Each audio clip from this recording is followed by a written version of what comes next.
Hey guys, देखो तुम्हारी ultimate motivation शुरू करते हैं। पहले देखो, मेरा फायदा होता था कि मैं आखिर में बताती कि तुम पूरी वीडियो देखते, पर मैं शुरू में ही बता देती हूँ। तुम कितनी भी मोटिवेशन वीडियोस देख लो, कुछ भी कर लो, जब तक तुम खुद काम नहीं करोगे, उस पर मेहनत नहीं करोगे, कुछ फायदा नहीं होगा। चाहे तुम 100,000 मोटिवेशन वीडियो सर्च मार लो निफ्ट के लिए या किसी भी चीज़ के लिए, सबसे बड़ी बात तुम्हें सिलेक्शन चाहिए ना। तो इसलिए तुम्हें काम ही करना पड़ेगा, कुछ भी हो जाए, ठीक है। इसलिए पहले बता रही हूँ। अब मुझे कोई फर्क नहीं पड़ता तो मेरी वीडियो देखो ना देखो, क्योंकि मैं सच में चाहती हूँ तुम्हारी हेल्प हो। तो प्लीज़ उठो और देखो अपना काम को, मेरी वीडियो को बाद में देख लेना। क्योंकि देखो, मेरी वीडियो से तुम्हें 2-3 घंटे मोटिवेशन होगी, 2-3 दिन, फिर तुम फीके पड़ जाओगे। तो तुम्हें देखनी है तो मैं बताती हूँ तुम क्या क्या कर सकते हो, क्योंकि ये चीज़ मैंने भी करी थी। ऑनेस्टली मैंने शुरू में बहुत ज़्यादा प्रिपरेशन करी थी, एंड तक आते आते थोड़ी कम थी, एंड मैंने तो पढ़ा भी नहीं था इतना ज़्यादा। पर मेरा हो गया था क्योंकि मेरी प्रिपरेशन शुरू में बहुत अच्छी थी। पर मैं तुम्हें नहीं कहती कि मत पढ़ना, क्योंकि मेरे गैट में और अच्छे मार्क्स आ सकते थे अगर मेरा प्रिपरेशन आखिर में भी अच्छी होती, क्योंकि मेरी कैट तो बहुत अच्छी गई थी। इसलिए मैं बता सकती हूँ, ठीक है। तो इसलिए मैं बताती हूँ क्या करो। तो सबसे पहले तुम कुछ भी काम कर रहे हो तो ये सोचो, क्या इसको करने से मेरी रैंक 1 आएगी, या जितनी भी रैंक तुम्हें चाहिए, 71, 81, 89, 100, 500, क्या वो आएगी?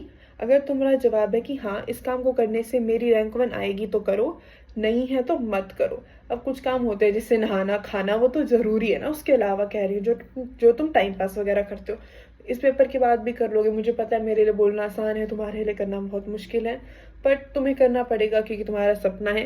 And consider yourself as a privileged person. बहुत लोग ये पेपर को दे भी नहीं पाते हैं, उन्हें पता भी नहीं होता ये पेपर होता है। कुछ लोगों के पेरेंट्स अलाउ नहीं करते हैं क्योंकि उनकी ऑर्थोडॉक्स सोच होती है, किसी के पास पैसे नहीं होते हैं इतने। बहुत सारी चीज़ें होती हैं, बहुत सारी चीज़ें होती हैं। इसलिए तुम खुद को ये समझो कि हम कितने प्रिविलेज्ड हैं, कितने लकी हैं, हम ये दे पा रहे हैं। एंड डू जस्टिस जो तुम्हें प्रिविलेज एक मिली है, क्योंकि बहुत लोगों को नहीं मिलती।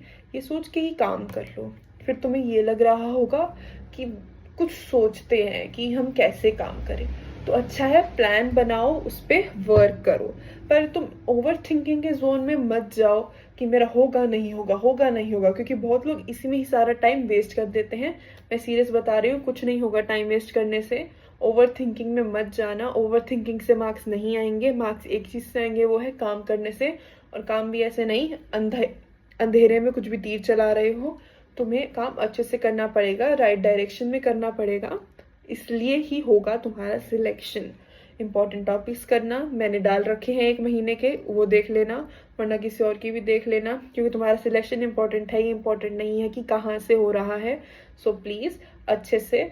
और तुम्हें नर्वसनेस हो रही होगी पेपर के टाइम क्या होगा क्या नहीं, तो उसके लिए टाइमर लगाकर PYQ मॉक टेस्ट ये सब सॉल्व करो, ताकि तुम पेपर के वक्त इतने नर्वस ना हो जाओ कि तुमसे कुछ गलती हो जाए। इंपॉर्टेंट टॉपिक्स करके जाओ, कि उससे भी तुम्हें ये मोटिवेशन और मिलेगी कि ओ मैंने ये करा है, तो एटलीस्ट मेरे मार्क्स आ जाएंगे। मैं फिर देखूंगी या देखूंगा कि मुझे कौन सा सेंटर मिलना चाहिए, क्योंकि सेंटर भी तुम्हारे मार्क्स पे डिपेंड करेगा। So it's very important for you to get selected. Okay, तुम ऐसे सोचो कि तुम ही चूजन वन हो, और तुम चूजन वन हो तो तुम्हें एक वो करना चाहिए, जस्टिस। अब मान लो तुमने किसी और को चूज करा हो एक प्राइज देने के लिए, अब मान लो तुम ही वो हो जो प्राइज देने के लिए चूज करे गए हो बाय यूनिवर्स और गॉड, और तुम्हें कैसा लगेगा कि उस प्राइज के लिए वो इंसान जस्टिस ही नहीं कर रहा है, कि तुमने उसे बेस्ट रनर का प्राइज दे दिया एंड वो भाग ही नहीं रहा है अच्छे से। ऐसा ही तुम सोचो कि तुम उस जस्टिस करो उस प्राइज को, ताकि तुम्हारा सिलेक्शन हो पाए। जो भी तुम्हें चीज़ सिलेक्शन में मदद कर रही है, डू इट। ये मैंने अजीब सी चीज़ बताई शायद तुम्हारे लिए, पर ये तुम्हारी सोच रख के सिलेक्शन हो रहा है तो क्यों नहीं, ठीक है। मैं वीडियो ज़्यादा लंबी नहीं बनाऊंगी, क्योंकि मेरे हिसाब से तुम्हारे पास इतना टाइम नहीं है, और मैं चाहती भी नहीं तुम्हारा इतना टाइम वेस्ट हो।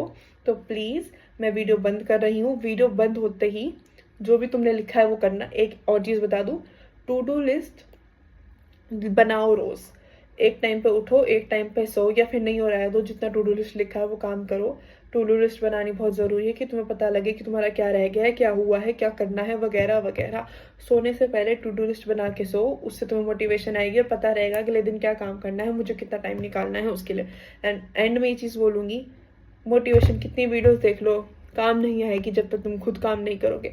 काम से ही काम की मोटिवेशन आती है, तो तुम्हें काम करना पड़ेगा ताकि तुम्हें मोटिवेशन मिल सके। मोटिवेशन से ही होगा जो भी होगा। एक एक्सटर्नल मोटिवेशन से कुछ नहीं होता। इंट्रिंसिक मोटिवेशन एक चीज़ होती है जो खुद के अंदर से आती है मोटिवेशन, वो ही।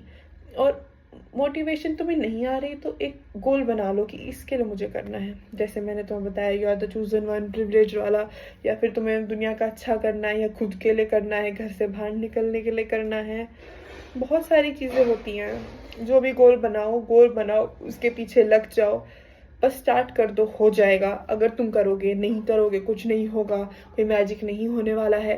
मैं वीडियो बंद कर रही हूँ, जो चीज़ टू डू लिस्ट में लिखी है करके ही सोना है उसे, चाहे तुम ना सो, वो चीज़ करनी है। और प्लीज़ कोशिश करो ज़्यादा से ज़्यादा नींद ले सको, इट्स इम्पॉर्टेंट, ताकि तुम्हारा दिमाग चले। थैंक यू, काम करो भाई।